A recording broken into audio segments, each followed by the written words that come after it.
La semaine dernière, dans ma vidéo, je vous ai montré à quel point acheter un PC gamer, ça pouvait être un champ de mine. Et vous étiez beaucoup en commentaire à me demander, mais dans ce cas-là, comment on fait? Est-ce que tu as quelqu'un que tu peux recommander? Monter son PC soi-même, c'est une option. Et j'ai vu beaucoup ce conseil revenir en commentaire. Mais malheureusement, c'est pas la solution préférée de la majorité. En fait, la plupart des gens n'ont pas la passion ni le temps d'aller s'intéresser au montage d'un PC, comprendre toutes les pièces qui sont à l'intérieur et de prendre le risque de le monter. Il n'y a qu'à regarder toutes les dingueries qu'on peut voir sur internet et c'est même pas des mimes, ce sont vraiment des gens que même moi j'ai pu rencontrer dans mon expérience qui font n'importe quoi sur le montage de leur PC et c'est pas de leur faute. Alors il nous faut une autre solution que j'ai peut-être trouvée et qui coche beaucoup de cases sur le papier, mais je ne peux pas avoir la certitude sans avoir testé leur PC. C'est Top Achat. Pour être clair, chaque mois, je reçois beaucoup de demandes de collaboration d'intégrateurs. Et si vous n'en avez pas vu jusqu'à présent sur la chaîne, c'est parce que je les ai refusés. Même en avril dernier, quand j'ai essayé de faire un projet avec un intégrateur que j'appréciais bien en premier abord, le projet n'a pas vu le jour parce qu'après 7 heures de tournage, j'ai décidé que la qualité de service et la qualité de produit qu'ils m'ont envoyé n'étaient pas à la hauteur. On parlait d'un PC. Alors si j'ai accepté de recevoir un PC de Top Achat, c'est parce que sur le papier, ils ont fait un sans faute sur la communication, leur site internet et sur la transparence. Mais rien de tout ça ne tiendra la route si le PC qu'ils m'ont envoyé n'est pas à la hauteur de mes attentes. Et c'est ce qu'on va voir dans cette vidéo. Les partenaires sont prévenus et nous, on peut lancer la vidéo. Mon petit cutter trop mignon, il est là. Le carton extérieur, parce que oui, il y a un carton extérieur et à l'intérieur, il y aura le carton du PC. Je l'ai déjà ouvert au moment de la livraison. Mais je n'ai pas vu le PC parce que le carton du PC à l'intérieur, je ne l'ai pas ouvert. Ok, on a d'abord une boîte de carte mère, la ASRock B650 Pro RS. C'est la seule boîte en dehors du PC, donc je pense qu'on a tous les accessoires qui sont à l'intérieur.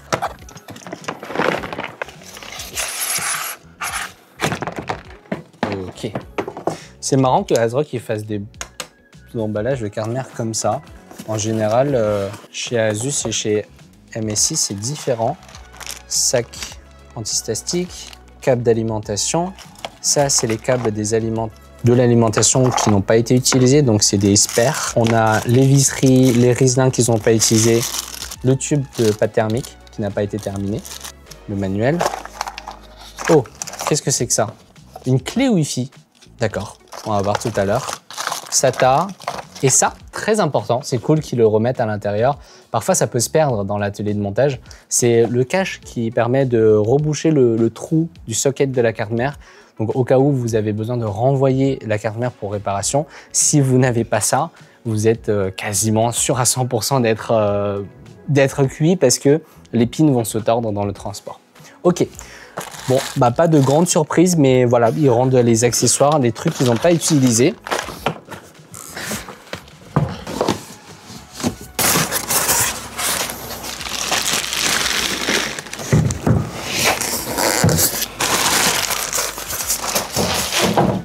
Pas de dégâts physiques.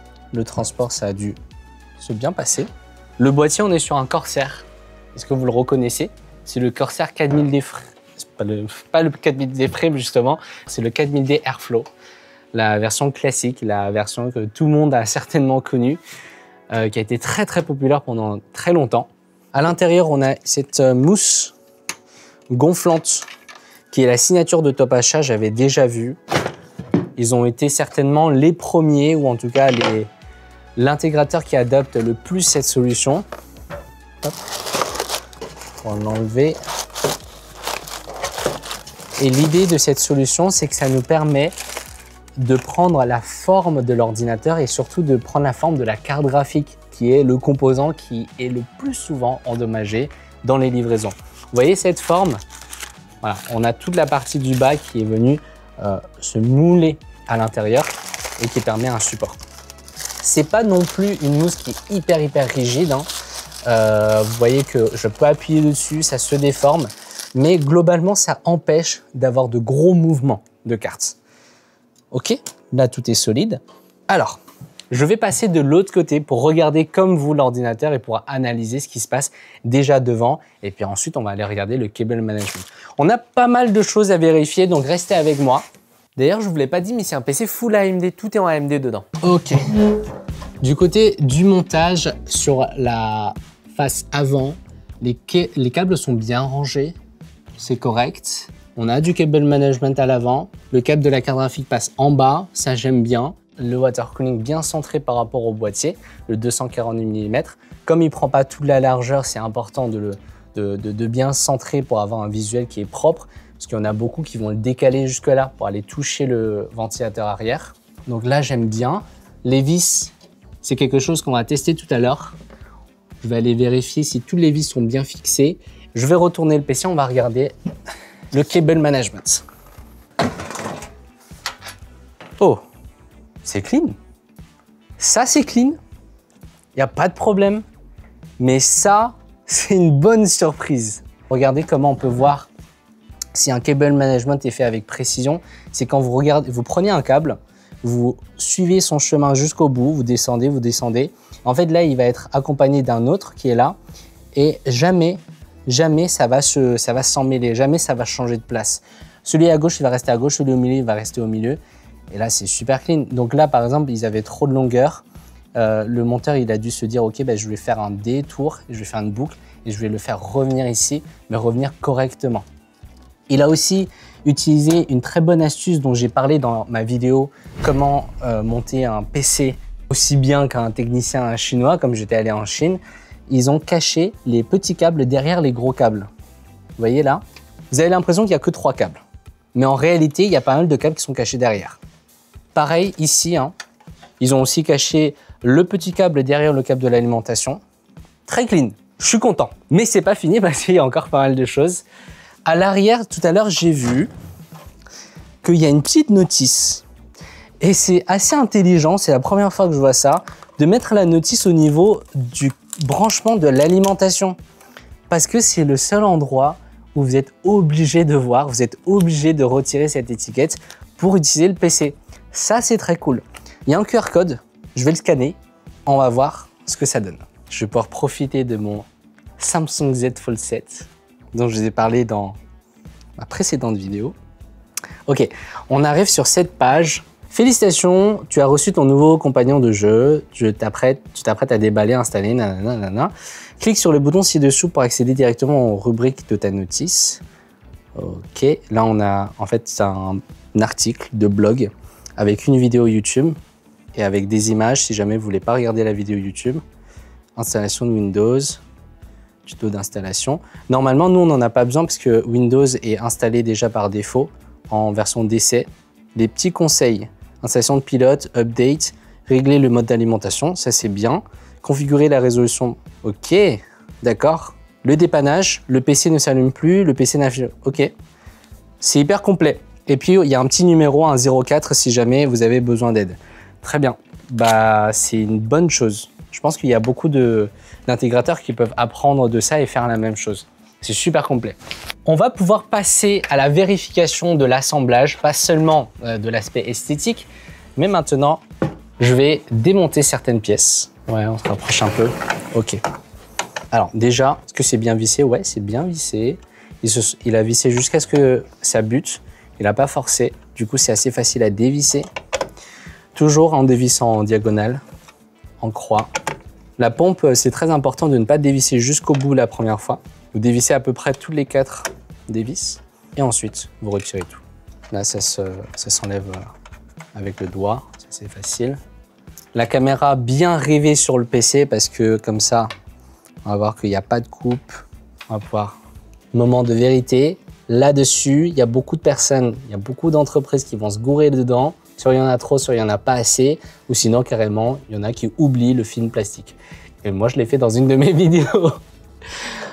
Ouh, ok, c'est propre, c'est proprement appliqué. Il n'y en a pas trop, il n'y en a pas trop peu, c'est parfait. Clean, ok. Le pad thermique propre, pas de traces de doigts. Le SSD, il n'est pas tordu, il est droit, correctement installé. Ok, je vais le remettre. Ok, pas de traces de forçage au niveau des vis. Ça a été installé en une seule fois certainement. Je vais réinstaller la carte graphique et ce que je vous propose de faire, c'est qu'on va aller brancher au PC qui est à l'écran, qui est à côté de moi. Ça y est, j'ai tout setup et on va allumer le PC pour la première fois. Sympa. Les ventilateurs se mettent à tourner, toutes les LED s'allument. Pour le moment, rien à signaler. BIOS ASRock. On devrait arriver sur l'interface de Windows. Windows est déjà installé, c'est une version d'essai. Windows 11. Famille. On arrive sur l'interface de configuration. Donc là, je vais vous sauter l'étape. Je vais vous sauter l'étape. Je vais configurer, choisir ma langue, etc. et connecter à Internet. Oh, ok. Sympa le fond d'écran. Fond d'écran 4K. Pas mal, pas mal, pas mal. Je le sais parce que je suis sur un écran 4K. Et la qualité, elle est nickel. PC Gamer by Top Achat. Ok, sympa. J'aime bien. Là, on a Internet. Je vais aller voir si dans le gestionnaire des tâches, les pilotes sont installés. Ok, on n'a pas de triangle de vigilance. Donc, a priori, les pilotes ont été installés. J'avais un petit peu peur qu'ils aient juste installé Windows, mais non. Et la version du pilote de la carte graphique, par exemple, c'est de juillet 2025. Ok, on est en septembre. Faudra vérifier tout à l'heure si c'est la dernière version du pilote de la carte graphique. On peut carrément faire la vérification là, tout de suite. Gérer les mises à jour. Statut à jour. Ok, bah c'est super. La carte graphique, c'est à jour. Sur les autres pilotes, c'est pas si grave que ça si c'est l'avant-dernière version. Mais la carte graphique, c'est vraiment très important que ce soit la dernière. Donc c'est cool. Au niveau de la RAM, est-ce que le XMP est activé? Oui. XMP activé, on a bien 6000 MTS par seconde. Ce sont des barrettes Kingston que je vous montrerai tout à l'heure en 2x16, donc 32 Go. 6000, c'est 36. Là, on est bon. Les premières vérifications sont bonnes.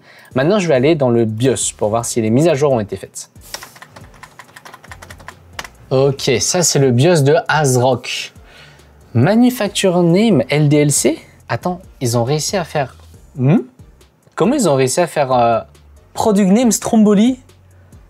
Mais ils ont réussi à mettre le nom du produit et le nom du fabricant dans le BIOS de la carte mère sur la première page.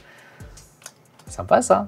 Ok. Le XMP est bien activé. Infinity Fabric, on est sur 2000. Donc ça, normalement, c'est pas des choses auxquelles je m'attends qu'ils fassent les modifications. Déjà, rien que le XMP, c'est déjà très bien. Ensuite, qu'est-ce que j'avais besoin de vérifier? La version du BIOS.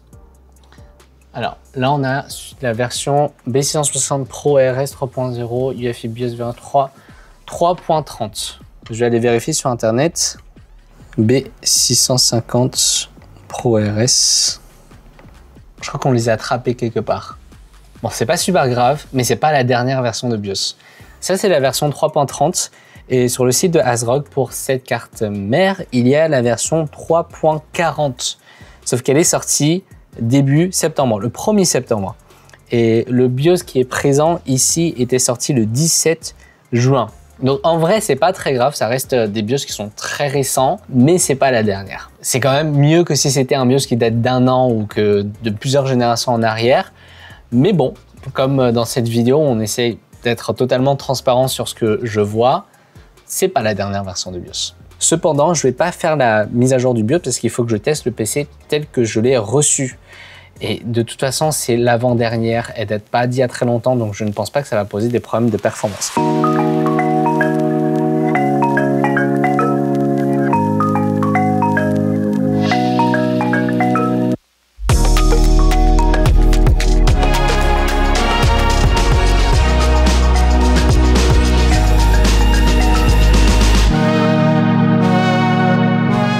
Maintenant, la prochaine étape, ça va être l'évaluation du choix des composants. Parce que jusqu'à présent, je ne vous ai pas vraiment dit qu'est-ce qu'il y avait à l'intérieur. Comme on a 8 composants dans cet ordinateur, ce que je vous propose de faire, c'est de faire une notation sur 8 et puis après, on va ramener ça sur 10. À commencer par ce boîtier. Tout à l'heure, quand j'ai commencé le déballage du PC, sans faire exprès, j'ai parlé du 4000D Frame. Pourquoi ? Parce que ça, c'est un excellent boîtier, le 4000D Airflow, mais il a été récemment remplacé par la version 4000D Frame. En fait, c'est la nouvelle génération de Corsair.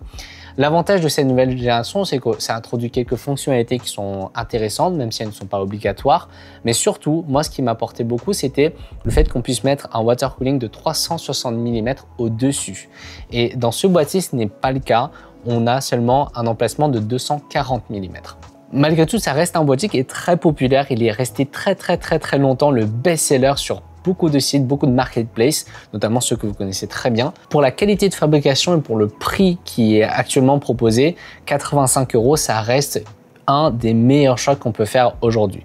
Le 4000D Frame est un petit peu plus cher, de 20 à 30 €. Donc, si l'idée de cette configuration, c'était d'aller chercher du rapport qualité-prix, on peut comprendre ce choix. Donc, pour le boîtier, pour moi, c'est plutôt positif. Donc, je vais mettre un +1. Justement, le water cooling, c'est un modèle M240 de MSI. C'est une déclinaison du modèle E240 qui est déjà assez connu, qui a fait ses preuves. C'est plutôt un water cooling à rapport qualité-prix. Donc au niveau des performances, il est largement suffisant pour le processeur qu'on a à l'intérieur, un 9100X3D. Et au niveau du tarif, on est en dessous de la barre des 90 €, donc c'est très intéressant. La différence avec le E240, c'est que lui, il a été relooké un petit peu. Au niveau de la pompe, moi j'aime bien ce design. On a ce côté qui est un petit peu plus militaire, un petit peu plus costaud, avec un effet d'aluminium brossé et une très belle LED RGB au milieu qui fissure la plaque en deux. Le processeur que son water cooling refroidit, c'est le 9800X3D. Là, je pense que ça va être assez rapide. Ça reste toujours le meilleur processeur, même en fin 2025. C'est le roi du gaming actuellement. Et en plus, on peut faire de la multitâche avec si c'est pas trop poussé. Vous le verrez dans le test tout à l'heure. Pour la carte mère maintenant, là-dessus, j'hésite un petit peu. Parce que la ASRock B650 RS, c'est une bonne carte mère pour la plupart des gens. Pour ceux qui ne vont pas se balader tous les jours dans le BIOS, qui ne cherchent pas des fonctionnalités hyper poussées dans le BIOS, pour vraiment la plupart des gens, elle suffit, elle fait ce qu'on lui demande et elle a un très bon rapport qualité-prix. Normalement, c'est un +1. Mais quand j'ai vu la clé USB Wi-Fi, j'ai vu que c'était pas une version Wi-Fi, parce que ce modèle existe en version Wi-Fi. Et la clé USB, ben, c'est bien, c'est une touche positive. Merci à Top Achat de l'avoir inclus dans le PC, donc ça aide certaines personnes, mais c'est pas trop ça. Moi, je recommanderais quand même de remplacer par une carte Ethernet avec une vraie antenne Wi-Fi derrière pour vraiment augmenter la portée pour que ce soit plus puissant. Sur le manque de Wi-Fi de la carte mère, je vais donner un -1 et sur l'ajout de la clé Wi-Fi, je vais donner un +0,5. Donc on est sur un 0,5. +1, -1, +0,5. Ok, 0,5. La RAM qui a été utilisée, c'est la Kingston 6000 C36 en 2 x 16 Go, donc 32 Go. Ça suffit largement, 32 Go pour jouer. Il n'y a absolument pas besoin de monter à 64 Go, sauf si vous jouez à certains jeux très spécifiques comme Flight Simulator ou Star Citizen par exemple. Le modèle, il n'y a rien à dire, 6000 C36 ou 6000 C30, c'est les deux fréquences que je recommande le plus souvent. Là-dessus, +1. En plus, ils ont activé le Expo, donc ça c'est cool. La carte graphique, la RX 9070 XT, c'est une carte graphique qui n'a plus besoin de faire ses preuves pour moi. Ça fait quelques mois que je joue dessus. Dans mon PC qui est dans le studio, en fait j'ai échangé ma carte graphique de base avec celle d'un collègue sur la RX 9070 XT parce que je lui ai dit que je voulais la tester, je voulais l'utiliser au quotidien pour voir est-ce que ça répond à ma demande. Pour quelqu'un qui joue à des FPS, qui ne joue pas tout le temps, mais quand je joue, je veux bien avoir une qualité graphique au rendez-vous sur Black Myth Wukong, sur Indiana Jones ou même sur Battlefield 6 que j'ai pu tester en bêta sur l'ordinateur. Donc j'ai pu avoir de très belles performances et même en 4K.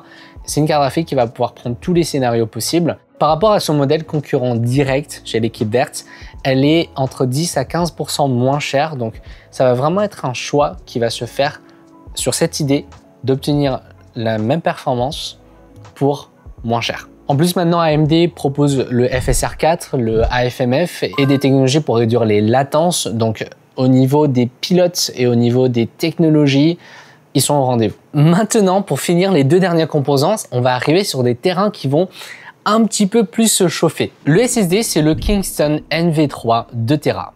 2 Tera de SSD, donc 2000 Go de stockage. C'est très bien, c'est largement suffisant et pour 2000 €, je m'attends à avoir 2 Tera aujourd'hui. Ça, c'est normal. La série NV de Kingston a beaucoup fait polémique sur la précédente génération, le NV2. Si vous regardez sur Internet, le NV2, il n'est quasiment plus trouvable sur le site de Kingston. Et en plus, dans les reviews, c'est du n'importe quoi. C'est du 2 étoiles sur 5, du 2,5. Et il y a beaucoup de haine sur ce SSD. Et les gens avaient raison, ce n'était pas un bon modèle. Kingston s'en est rendu compte et sur le NV3, ils ont réussi à résoudre pas mal de problèmes qui étaient présents sur le NV2. Par exemple, la surchauffe, le NV3 n'est plus un SSD qui chauffe beaucoup. La lenteur également, le gros souci sur le NV2, c'est que il va avoir un boost au début, quand on va commencer à bosser, et puis très rapidement, les performances, la vitesse d'écriture va chuter, et elle va chuter très très bas au niveau d'un disque dur mécanique. Donc ça, c'était pas possible, et cette fois-ci, le NV3, il est beaucoup plus endurant, il arrive à préserver sa vitesse beaucoup plus longtemps, de façon à ce que pour un usage gaming ou un usage casuel, on va difficilement atteindre cette limite. Par contre, ça reste un SSD qui n'est pas recommandé pour des monteurs vidéo professionnels, pour ceux qui font de la 3D par exemple, qui manipulent de gros fichiers, parce qu'une fois qu'on atteint une centaine voire 200 Go d'écriture, la vitesse commence à ralentir. Mais dans un cas de téléchargement d'un jeu par exemple, dans le cas d'un chargement d'un jeu, ce ne sont pas des situations qu'on rencontre. L'avantage de Kingston, c'est 640 terabits d'écriture accumulée sur toute la durée de vie du SSD. Donc ça, c'est le minimum garanti par Kingston. Au-delà, vous avez un risque que ça tombe en panne, mais c'est pas encore certain. Chez Crucial, sur un modèle 2 Tera, on descend à 440. Donc c'est plus d'un tiers qu'on perd. Et maintenant, pour finir, il reste plus que l'alimentation. J'ai fait exprès de garder l'alim pour la fin parce que c'est une alimentation in-house, une marque in-house. Vous vous rappelez de ma vidéo précédente où je parlais justement des intégrateurs qui faisaient leur propre marque ou qui mettaient des composants pratiquement no-name dont on n'arrivait pas à trouver les références sur Internet ou les détails?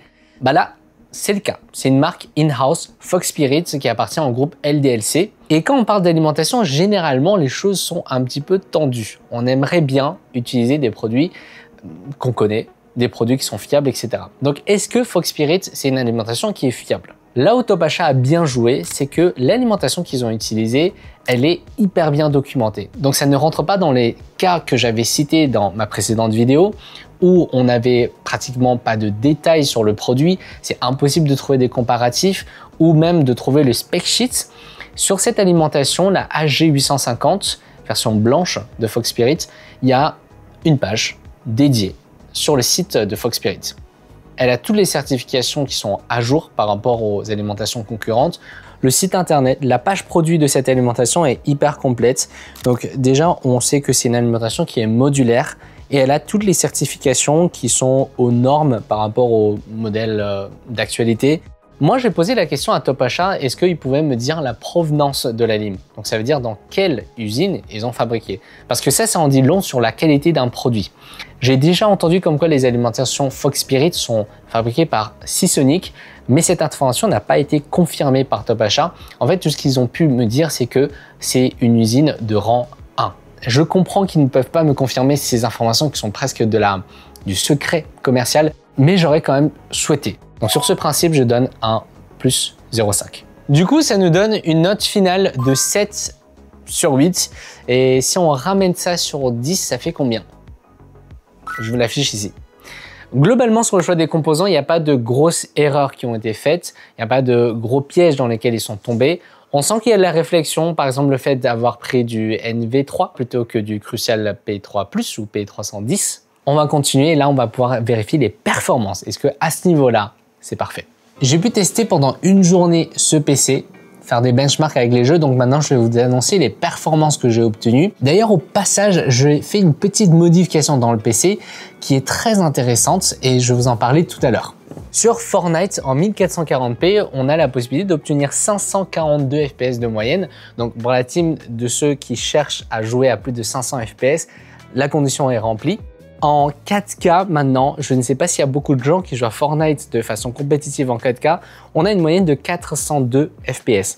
En général, durant les gameplays, je vous avoue qu'on est plus aux alentours de 500, mais il y a des 1% low qui est fixé à 212 et qui vont faire baisser notre moyenne. J'ai activé le mode performance, donc là c'était le maximum de FPS qu'on aurait pu obtenir. Sur Doom Dark Ages, le dernier Doom, en paramètres graphiques Ultra Nightmare, le top du top, le maximum, j'ai activé le FSR en mode qualité et j'ai aussi activé l'AFMF, la génération d'images de AMD. C'est un jeu où l'ajout de latence ne va pas être aussi important que dans un jeu compétitif.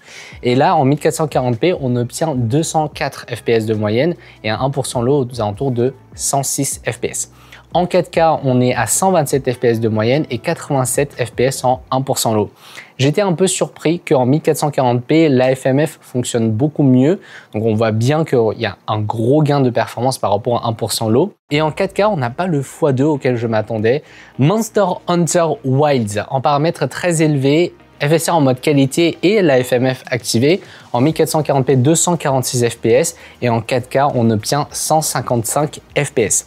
Encore une fois, on est sur des performances qui sont très correctes et surtout en 4K où là, c'est largement jouable. On peut même désactiver la FMF et on joue toujours dans de très bonnes conditions. Black Myth Wukong, maintenant un jeu qui me tient très à cœur, donc c'est pour ça que je le mets dans tous les benchmarks que je réalise. En paramètres très élevés, plus le FSR, on est à 76 fps de moyenne en 1440p. Là, les performances sont pas incroyables et c'est un jeu qui est déjà assez compliqué au niveau de l'optimisation et en plus, il n'a pas été développé pour les cartes graphiques AMD, dans le sens où c'est plus une collaboration avec l'équipe verte. Et enfin, on finit sur Black Ops 6. En 1440p, on a 159 fps et en 4K, on a 99 fps. Les conditions graphiques, c'est de l'ultra avec FSR activé en mode qualité. Pas de génération d'images, pas d'AFMF cette fois-ci, parce que c'est un jeu compétitif. Mais le FSR, je l'ai laissé activé parce qu'il n'augmente pas la latence. Bon, vous avez pu le voir qu'au niveau des performances sur ce PC, dans les jeux, il n'y a vraiment aucun problème et surtout dans les jeux compétitifs comme Fortnite, on peut monter très haut en FPS.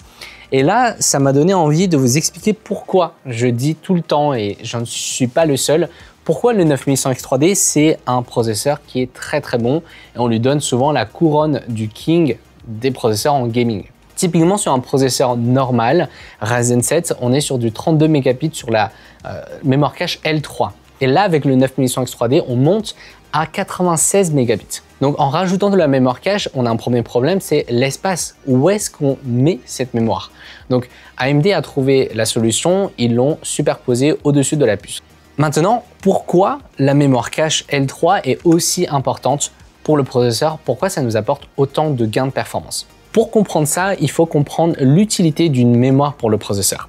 En fait, le SSD, la RAM et la mémoire cache, ce sont toutes des mémoires qui permettent de stocker des données. Elles ont d'autres différences, mais la plus grande, c'est la vitesse d'accès. La mémoire cache du processeur, c'est la plus rapide. Ensuite, on a la RAM et ensuite, on a les SSD. L'utilité de la mémoire pour un processeur, c'est de stocker des données qui seront potentiellement nécessaires pour réaliser les prochains calculs du processeur. Donc c'est pour ça que le processeur, il va vouloir stocker les données qui ont le plus de probabilité d'être utilisées dans les prochains calculs. Et donc comme ça, il n'a pas besoin d'aller piocher ailleurs. Si les données qui sont demandées par le processeur ne sont pas présentes dans la mémoire cache et qu'il va chercher dans la RAM, ça s'appelle un cache miss. Et à ce moment-là, ça crée une latence supplémentaire et donc ça ralentit la quantité de calculs par minute ou par seconde que le processeur est capable de réaliser. Le gain de performance de cette fonctionnalité est particulièrement important dans les jeux vidéo parce que dans un jeu vidéo, les données nécessaires aux instructions de calcul sont extrêmement aléatoires. Alors qu'en productivité, les données nécessaires se suivent les uns après les autres. En ayant une poche beaucoup plus importante de mémoire cache, le processeur a la possibilité de réduire le nombre de situations où il fait un cache miss. Le processeur, c'est un cerveau qui est hyper rapide, c'est quelqu'un qui bosse comme un fou malade et il faut vraiment pas l'arrêter, il faut tout faire pour qu'il puisse continuer dans ses calculs de manière très fluide. Pendant que j'étais en train de jouer sur cet ordinateur, je me suis amusé à aller voir les températures pour voir si ce water cooling refroidit bien le 9100X3D et si la carte graphique est dans de bonnes conditions. Sur une partie de Black Ops 6, le processeur 9100X3D il tournait à 68 degrés. Ça s'est stabilisé là au bout de 30 minutes à 1 heure de jeu. Ensuite, pour notre carte graphique, on était aux alentours de 59 degrés. Ça pouvait monter jusqu'à 60, mais ça oscillait entre les deux. Et la mémoire de la carte graphique, on était à 70 de façon très stable. Donc les températures de base sont très bonnes, il n'y a rien d'inquiétant. Mais je me suis quand même demandé, je suis assez têtu, je me suis demandé qu'est-ce que ça fait si je rajoutais un ventilateur à l'avant pour créer une entrée d'air supplémentaire.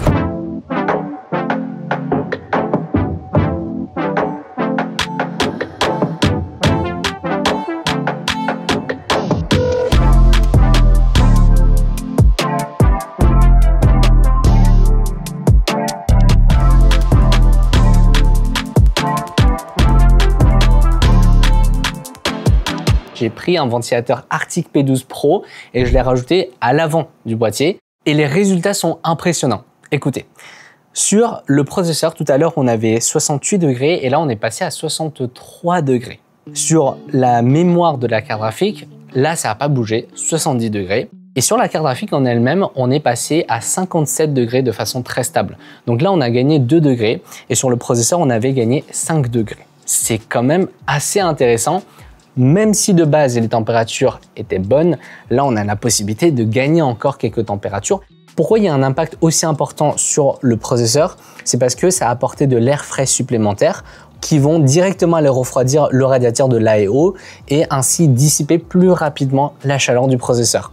Et là, vous allez me dire, mais en rajoutant un ventilateur, est-ce que le PC ne devient pas plus bruyant? Et vous avez tout à fait raison. Plus on a de ventilateur dans un PC, techniquement, plus ça génère de flux d'air et plus c'est audible. Le PC, par défaut, même quand il est en jeu, il n'est pas bruyant. En rajoutant un ventilateur supplémentaire, la réalité c'est que oui, ça fait un peu plus de bruit et là je l'entends un petit peu plus. Donc ce sera à vous de voir quand vous allez recevoir l'ordinateur, est-ce que c'est aussi important que ça? Avant de vous parler du prix de la machine, j'ai quand même envie de revenir sur le sujet des performances, mais cette fois-ci pour la création de contenu. Est-ce qu'on peut faire du montage vidéo sur le PC Stromboli de Top-Achat? Pour la carte graphique qui est présente, on peut faire du DaVinci, du Premiere sans aucun problème. Pour vous donner une idée, moi-même, dans mon propre cas d'usage, je n'ai aucun problème à utiliser ce PC pour faire le montage de mes propres vidéos. Que ce soit mes vidéos courtes ou mes vidéos longues, je n'utilise pas After Effects. Et sur DaVinci, j'utilise des codecs qui sont très classiques, H264, H265, largement supportés par la carte graphique. Mais malgré tout, il faut partir sur le principe que c'est principalement un PC dédié pour le gaming. Et si vous faites à côté du montage vidéo ou de la 3D ou du codage, ça sera à un niveau modéré. Voilà, ça vous donne une idée du cas d'usage. Maintenant, on va enfin parler du prix et j'ai volontairement gardé ça jusqu'à la fin. Mais là, je vais aller droit au but, ça va être très simple. Ce PC coûte 2099 € sur le site de Top-Achat. Si vous utilisez le code promo, il revient à 1999. Donc 100 € de remise et ce sera jusqu'à la fin du mois. Top-Achat vous propose le PC monté avec Windows 11 en version d'essai installé. Il y a aussi les pilotes qui sont installés. Donc vous avez vu, le montage était propre, etc. etc. Tout ça, c'est dans le package. Maintenant, j'ai fait un panier sur Amazon avec les mêmes composants, mais juste l'alimentation n'est pas disponible sur Amazon, donc je l'ai remplacé par une équivalente. Et le tarif sur lequel je suis tombé, c'est 1931,15 €. Et là, on n'a pas de montage, on n'a pas de service. Si jamais vous avez un souci, il faudra faire le diagnostic de votre côté.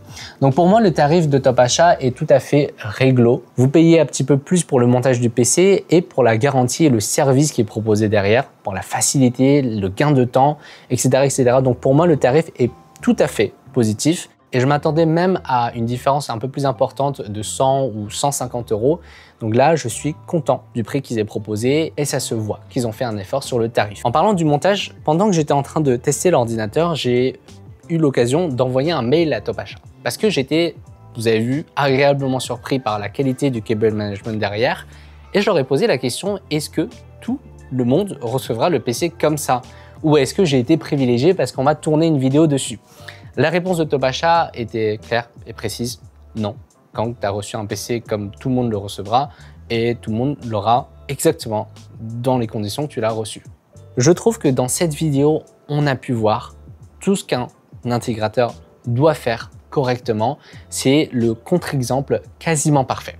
Ce que j'ai énormément apprécié quand je visite le site de Top-Achat et dans l'expérience de déballage et de test de cet ordinateur, c'était la transparence. La transparence à tout niveau, le fait qu'ils assument leurs tarifs, le fait qu'ils assument le fait qu'ils vendent un ordinateur avec une marge supplémentaire. Il y a juste à regarder cette page où ils conseillent carrément, comme moi, à tout le monde de monter son PC si on a la passion et si on a le courage de le faire. Est-ce que vous vous rendez compte de la valeur de faire ça sur un site qui vend des PC montés par eux-mêmes? Je leur ai posé beaucoup de questions par rapport à la politique de retour. Ils m'ont dit, le PC Stromboli, comme tous les PC qui sont entre guillemets prémontés, ou en tout cas que vous n'avez pas la possibilité, vous, de les modifier, il y a 14 jours de rétractation, comme tout produit non modifiable, non personnalisable. Il y a juste une seule exception, c'est que si vous faites un PC en passant par le Config-O-Matic, donc vous le personnalisez, vous choisissez vos composants un à un, c'est la seule situation où le droit de rétractation ne s'applique pas. J'avais beaucoup parlé des paiements en 84 fois que je ne pouvais pas supporter.